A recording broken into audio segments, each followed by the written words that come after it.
Hi Brian. Hello, Viorel. I'm happy to talk to you today here in the library of New York College. You've been here for almost 10 months as a fellow, NEC International Fellow. Could you tell us a bit about your academic background?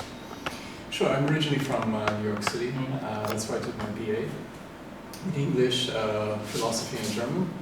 And once I completed that, I had a Fulbright to Vienna. And so I was in Vienna for about 2 years, working on Austrian art from around the turn of the century. And then after that, I went to the UK and I completed an MA in English literature. And then I went on to do a PhD in German literature, focus on German Romanticism. And then that led to the fellowship here at NEC. Yes. What is your project about? My project is on a 20th century ethnic German Kazakh author. His name is Herold Belger, and he was one of amongst 1.2 million ethnic Germans who were forcibly deported from the Volga River region during the Second World War. And he and his family ended up in Kazakhstan. And so my project here at the NEC examines his German language writings. He was fluent in German, which was his mother tongue, his native language. But he also knew Russian and Kazakh as well.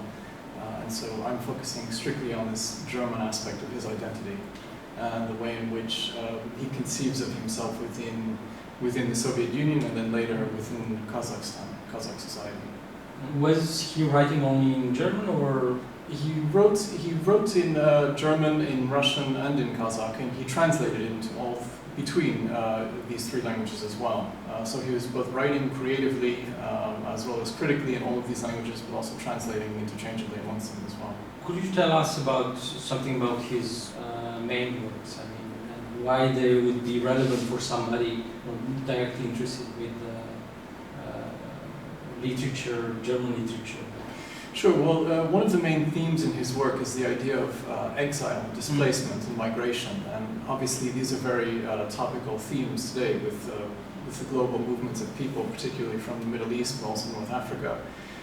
So his work, even though it's really kind of centered in the 20th century and the upheavals of the 20th century, it still speaks to us today in the kinds of things that people are having to deal with and navigate within their own lives. And so he was trying to do that through literature and to see how he could essentially try and understand this fluid notion of the self as he was incorporating different or immersing himself into different cultures. He was trying to figure out how that has an impact on himself and his self-conception. So these are very much issues that are of relevance today. What is his reception in German-speaking world? It's quite interesting because even though he invested so much of his sense of self in his German identity, he's relatively unknown in the German-speaking world, which is quite exciting for my own project because I get to talk to Germans and they get to learn a bit about these ethnic Germans who were working in the Soviet Union. But he's quite popular in Kazakhstan. He is a very well-known figure. He was a member of the parliament for a brief period of time. And he's also taught, his works are taught in schools. And I've, through discussions with many Kazakhs, they've mentioned that there's quite a lot of interest academically in his work as well. So PhD students are doing theses on his writings, and some of them have been translated into English recently. So it's he's quite well known, and there's a fair degree of interest in him. Has this project took you to different places, archives? What was your exactly, let's say, research you've done? Well, it's taken me to Germany because most of his works are in Kazakhstan. But those works that are outside of Kazakhstan are in Berlin. And so I went to Berlin for a period of research, and I was able to examine quite a range of his works at the Staatsbibliothek in Berlin. And those writings include anthologies in which he serves as a chronicler of Soviet German literature, but also his own original writings as well, and some of the work that he did as an editor for some German language almanacs in Kazakhstan. And so that's the kind of first step, having access to the material that's closest to NEC and closest to Europe. And then the second step would be obviously then going to Kazakhstan and trying to access the materials there. What was his life? Was he a writer, a publisher? What was the kind of biography? He started out, because of his ethnic status, he started out as a, well, first of all, I should say that it was quite difficult for him to go to university because of his ethnic status. So he had a number of interventions by Kazakhs who were rather well placed, who were able to help him continue his education and ultimately complete it, because he was blacklisted. But once he finished his university studies, he then went on to become a professor of Russian literature. And then he devoted himself eventually full-time to writing, and he became a writer, and a professional writer and a critic, a literary critic. And he was active in Kazakhstan? Very much so, very much so. He was part of the cultural life in Almaty, which was at that time the capital, and he was very much part of the literary kind of cultural life of Kazakhstan. What kind of writer is he? He's a writer that focuses on, I mean, stylistically he isn't engaging in any kind of experiments with the novel or with the genre, but he is a writer that's committed to questions of identity, and he's also, in some respects, a kind of neo-romantic writer, in the sense that he focuses on the Kazakh landscape and the personal connection with the landscape, and the extent to which the landscape then has an influence on the individual and on the collective, on Kazakh society as a whole. So, so I would say he's very much, in that sense, a kind of neo-romantic figure.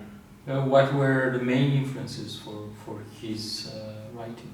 I think, again, because of his linguistic background, it would be German culture, Russian culture, and Kazakh culture.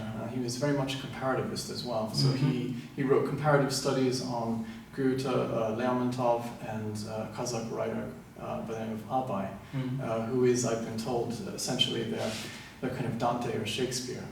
And so these three were essentially the three main influences in his own works.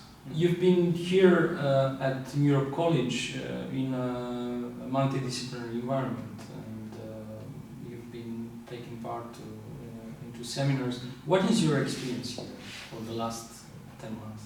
It's been a fantastic experience, because coming from literature, coming from literary studies, often we're in a kind of bubble. We just speak with other scholars of literature, and one of the really truly valuable things about being at NEC is that there's quite a diverse group of scholars from the humanities, from social sciences, from history and philosophy, religion, and so forth.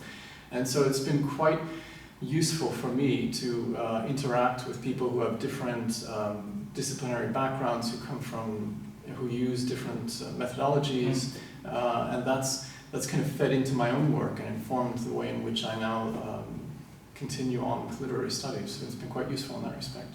Yeah, and there were some journalists too this year, so...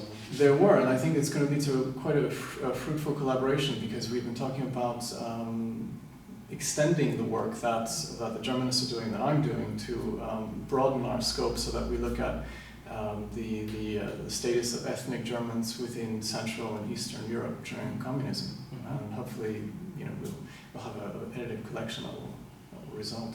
I know it's not your first day in Bucharest, but how was this experience to be here for almost a year? I mean, the city and the experience of being here at NEC, which is very central. Yeah, Bucharest is a fantastic city. It's a very interesting city because of its history.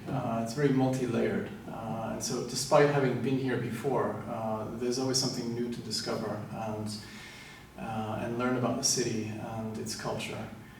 So I've really enjoyed that, and having the extended period of time to be here, and right in the center of things where NEC is located, has allowed me to really take advantage of a lot of the cultural opportunities in Bucharest, and to meet a lot of different people. So it's really been fantastic.